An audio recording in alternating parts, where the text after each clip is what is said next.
My dear student, बेटा देखिए मैंने आज आपके लिए सूचक चार्ट लिया है। सूचक चार्ट है ये। इस सूचक चार्ट को देखिए, सही से समझिए इसमें क्या क्या है। बेटा मैं समझा रहा हूँ एक तरफ से। बेटा देखिए, आपके दो समीकरण होंगे कोई से भी। इसमें दो समीकरण हैं, दो एक चरवाल रैखिक समीकरण एवं चैप्टर का नाम है एक्सरसाइज 3.2 में। बेटा दूसरे क्वेश्चन से नियम चालू होते हैं, देखना क्या है। बेटा समीकरण के युग्म, इससे देखो सेम समीकरण है मगर a1 a2 a3 तो दो समीकरण हो गए ना। इसमें a1 a2 b1 b2 c1 c2 अलग अलग मान लिया मैंने। c की वैल्यू को है ना, a की वैल्यू को, b की वैल्यू। अच्छा, अब इसके बाद में संगत और असंगत की बात होती है। संगत क्या होता है, असंगत क्या होता है। तो संगत और असंगत, देखो असंगत का मतलब होता है कोई हल नहीं है, कोई हल नहीं है। मतलब कोई भी संख्या ऐसी दी होगी 6/4 या मान लो यहाँ पर 3/2 बराबर में यहाँ से 4/5 या कुछ भी आ जाए तो मतलब ये दोनों तो बराबर है, 3 दूनी 6 तो 3/2 बराबर 3/2 नॉट इक्वल 4/5। तो ये तो आपस में बेटा बराबर ही है ना। तो इस वाली, ये दोनों बराबर है, बराबर नहीं तो इस वाली बात को असंगत बोलते हैं या रेखा समांतर नहीं है, इस चीज को ऐसा बोलते हैं। असंगत या रेखाएं समांतर नहीं है। तो देखो मैंने लिखा है रेखाएं समांतर नहीं है, भी इसका जवाब होता है रेखाओं की बात आए तो असंगत भी बोला जाता है इसे। अब संगत में मेरे प्यारे बच्चे आते हैं, तो संगत में क्या है। संगत में यहाँ संगत है तो संगत बेटा इसमें अनंत, देखो एक में अनंत हल। अनंत हल का मतलब होता है बेटा तीनों बराबर हों, ऐसे 4/3 यहाँ से होता है, ऐसे 4/3 बराबर में 4/3 बराबर में 4/3। इसको बोला जाता है अनंत हल। इनको संपाती भी बोला जाता है बेटा, अनेक हल भी बोले जाते हैं। अनंत हल या अनेक हल या संपाती कह दो, ठीक है। संगत दो प्रकार के होते हैं, एक तो तीनों बराबर होता है बेटा, उसे संपाती और अनेक हल कहेंगे, ठीक है। एक होता है अद्वितीय हल वाला, संगत अद्वितीय हल। देखो एक अनंत हल और एक अद्वितीय हल। अद्वितीय हल का मतलब होता है कि 4/5 है बेटा, ये 4/5 है, नॉट इक्वल 6/7। ये दोनों आपस में बराबर नहीं होंगे तो इन्हें बोला जाता है एक बिंदु पर प्रतिच्छेद करते हैं। हमेशा ये बिंदु मान लो, इस पे ऐसे करके हमेशा एक बिंदु पर काटते हैं ये, ठीक है बेटा। और इन्हें संगत बोला जाता है बेटा, है ना। इसे संगत बोला जाता है। संपाती अनेक हल, संपाती और अनेक हल, और इसे बेटा संगत बोला जाता है। एक बिंदु पर प्रतिच्छेदी करेंगे और संगत भी होगा। तो इतना बेस है एक्सरसाइज 3.2 में जो क्वेश्चन है बेटा मेरे, उसके ये इतना सूचक चार्ट मैंने आपको बता दिया है। इसको समझाऊंगा एक एक अक्षर करके, आपको तुरंत समझ में आ जाएगा, ठीक है। देखते हैं अरे बच्चों, सवाल पहला देखते हैं यहाँ से। बेटा इसमें सवाल 3 दिए गए, तो पहला सवाल क्या है वो देखते हैं, ठीक है। देखो कह रहा है अनुपातों a1 a2 b1 b2 c1 c2 की तुलना कर ज्ञात कीजिए कि निम्नलिखित समीकरण एवं द्वारा निरूपित रेखा एक बिंदु पर प्रतिच्छेद करती हैं या समांतर हैं अथवा संपाती हैं। तो बस उसी में से आया बेटा। देखो मैं अभी आपको बता रहा हूं। देखो पहला समीकरण ये दिया है, अब देखो यहाँ लिख देंगे 5x - 4y + 8 बराबर मेरे प्यारे बच्चों 0 है। समीकरण 1 मान लिया मैंने यहाँ से, ठीक है बेटा। और 7x + 6y - 9 बराबर 0 मान लिया, यहाँ से समीकरण 2 हो गया। अब यहाँ से क्या होगा, समीकरण 1 और 2 हो गए बेटा। तो देखो यहाँ लिखेंगे समीकरण 1 की तुलना, समीकरण 1 की तुलना a1x + b1y + c1 बराबर 0 से करने पर, इससे तुलना करेंगे इसकी बेटा, तो हो जाएगा a1 का मान हो जाएगा 5, b1 का मान हो जाएगा -4 और c1 का मान हो जाएगा 8, ठीक है बेटा। यहीं से अब तथा समीकरण 2 से, तथा समीकरण 2 से समीकरण 2 होगा a2x + b2y + c2 बराबर 0 से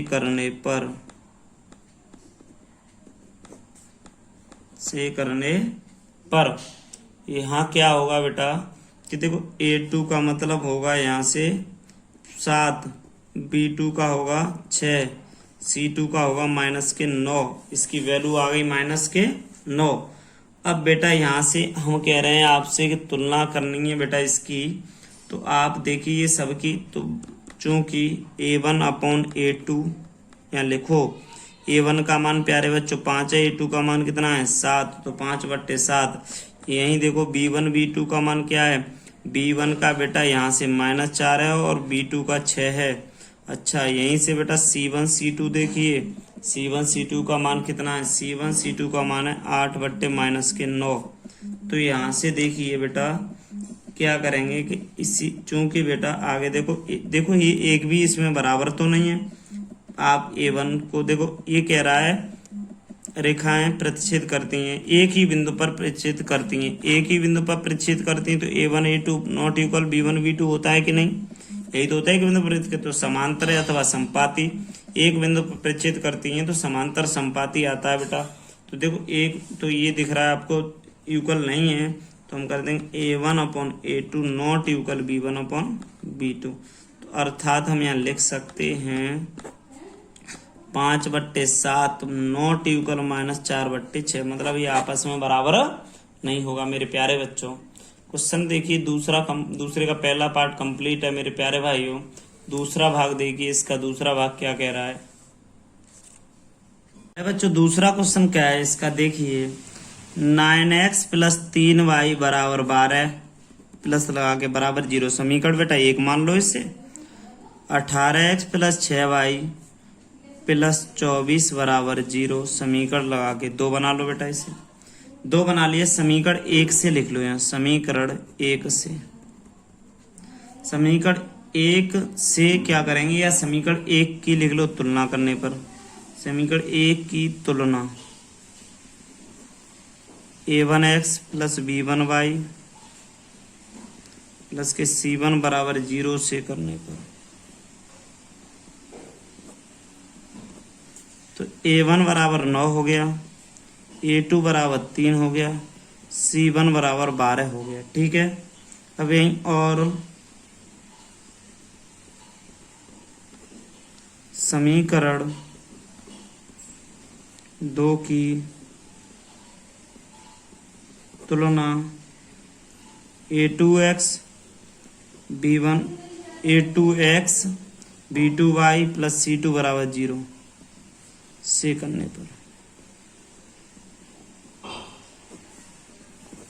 करने पर अब A2 बराबर बेटा यहाँ से आया 18, B2 = 6, C2 = 24 आया। ठीक है, 24 आगे देखते हैं।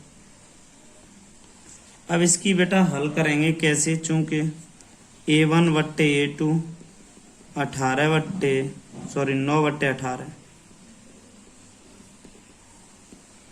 B1/B2, B1 का मान बेटा यहाँ से देखो, B1 है बेटा, B1 का मान 3 है, 3/6, C1/C2 12/24।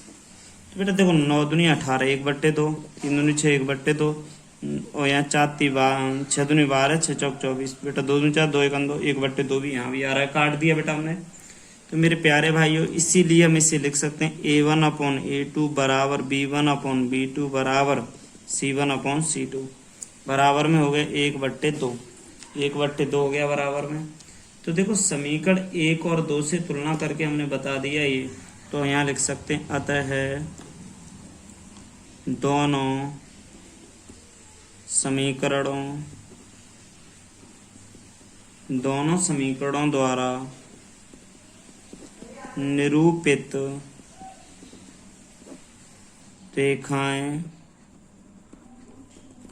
रेखाओं की बात हो रही है बेटा, संपाती हैं। कैसी हो जाएंगी, संपाती हैं। रेखा संपाती हो जाएंगी क्योंकि वो आपने नियम लिख लिए, उनमें देखते चलो, पढ़ते चलो, ये 2-4 सवाल करेंगे तो अपने आप आ जाएगा। तो बेटा तुलना करनी है बस आपको, समीकरण A1x B1y + C1 = 0 से A2x B2y + C2 = 0 से करने पर देखो समीकरण 1 की 1 से, 2 की 2 से तुलना कर दोगे। देखो A1 A2 मानोगे पहले वाले में, B1 B2 C2 मानोगे दूसरे वाले में, तुलना करके देख लो बराबर हैं तो सभी बराबर हैं, रेखा संपाती होगी। एक बिंदु पर काटते हैं तो रेखा बेटा कैसी होगी, जब एक बिंदु पर काटते हैं तुम्हारे समीकरण तब रेखा एक बिंदु पर प्रतिच्छेद करेगी कि नहीं, तो यहाँ इस बात को लिखना चाहो तो लिख सकते हो। अतः दोनों समीकरण, ऐसे लिख देना, अतः दोनों समीकरणों द्वारा निरूपित रेखाएं एक बिंदु पर प्रतिच्छेद करेंगी। ठीक है बेटा, दोनों समीकरणों द्वारा निरूपित रेखाएं एक बिंदु पर प्रतिच्छेद करेंगी। मैंने बताया था जब ऐसी स्थिति हो a1/a2 बराबर b1/b2 नॉट इक्वल लगाया ना, तो ये तो प्रतिच्छेद करेंगी बेटा, रेखाएं एक बिंदु पर प्रतिच्छेद करेंगी। ठीक है, जब बेटा मैंने कहा तीनों बराबर हों तो क्या करेंगी, द्वारा निरूपित रेखाएं संपाती होंगी। ठीक है बेटा, अब थर्ड नंबर देखते हैं बेटा। तो बेटा समीकरण देखो, ये 2x माइनस वाई प्लस 9 बराबर 0 है ना, 6x माइनस 3y प्लस 10 बराबर 0। इसमें क्या होगा बेटा, कोई संख्या इधर भी लिखी है, जैसे मैं एग्जाम्पल में बेटा आपको समझा दे रहा हूँ थोड़ा सा। 6x प्लस वाई बराबर 4 है ना, तो जिसकी तुलना जब करेंगे तो क्या करेंगे, ये इधर आएगा -4 बराबर 0। इसको ax plus B Y plus C बराबर 0 के रूप में लिख लेंगे सवाल को, तब तुलना करेंगे, डायरेक्ट नहीं करेंगे। तो ठीक है, समीकरण 1 इससे मान ले रहे हैं बेटा, 2 इससे मान ले रहे हैं। तो समीकरण 1 देखो यहाँ लिखा, समीकरण 1 की तुलना, समीकरण 1 की तुलना, समीकरण 1 की तुलना कैसे करेंगे, देखो किससे, a1x प्लस b1y प्लस के c1 बराबर 0 से करने पर, इससे करेंगे तो a1 का मतलब तो बेटा 2 हो गया, b1 का मतलब -1 हो गया, c1 का मतलब बेटा 9 हो गया। ठीक है, अब यही लिख दें, तथा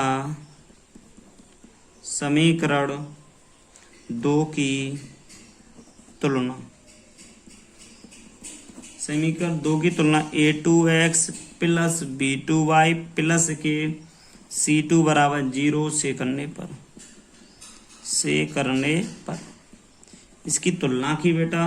तो यहाँ से देखो a2 बराबर आपका हो जाएगा 6, b2 बराबर हो जाएगा -3, c2 बराबर हो जाएगा 10 बेटा।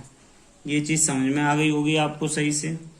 अब बेटा देखो यहाँ से चूंकि a1/a2 2/6, b1/b2 माइनस के 1/-3, c1/c2, c1 आपका बेटा 9 है, c2 आपका 10 है। तो देखो मेरे प्यारे बच्चों, इसमें एक भी बराबर नहीं दिख रहा मुझे, सॉरी, ये तो माइनस माइनस कट जाएगा, 2 से कट गए 1/3, तो 1/3 आ जाएगा, ये बराबर नहीं है।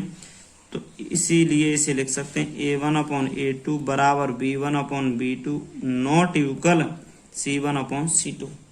तो इस तरीके से मेरे प्यारे बच्चों लिख सकते हैं। तो ये देखिए कि इसमें मैंने अभी बताया था तुम्हें, देखिए थोड़ा सा बैक होते हैं तब देखते हैं यहाँ से।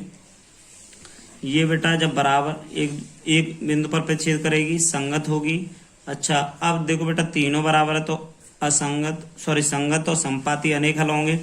जब मैंने बताया तुम्हें कि इस तरीके का बने समीकरण, देखो यहाँ बनना है, देखो ये इस तरीका की रेखाएं समांतर होंगी और असंगत होगा। बताओ, यहीं से तो आ रहा है, असंगत में कोई हल नहीं होता है इसका, तो यहाँ लिख देंगे। रेखाओं की बात आ गई तो रेखाएं समांतर होती हैं ऐसे में, तो बस रेखाओं के बारे में तो ही पूछ रहा है, तो यहाँ लिख देंगे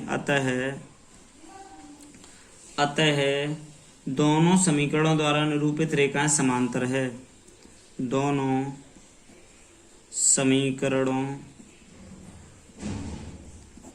समीकरणों द्वारा निरूपित रेखाएं समांतर हैं, समांतर हो जाएंगी मेरे प्यारे भाइयों। तो बस यही कह रहा था, तो हमने ये कर दिया। अब इसमें क्वेश्चन बेटा देखो बहुत ही सिंपल था, ये क्वेश्चन आपका थर्ड वाला था, बिल्कुल सिंपल है, हो गया बेटा। दूसरे के ऑप्शन हमने सभी करा दिए। अब बेटा यहाँ से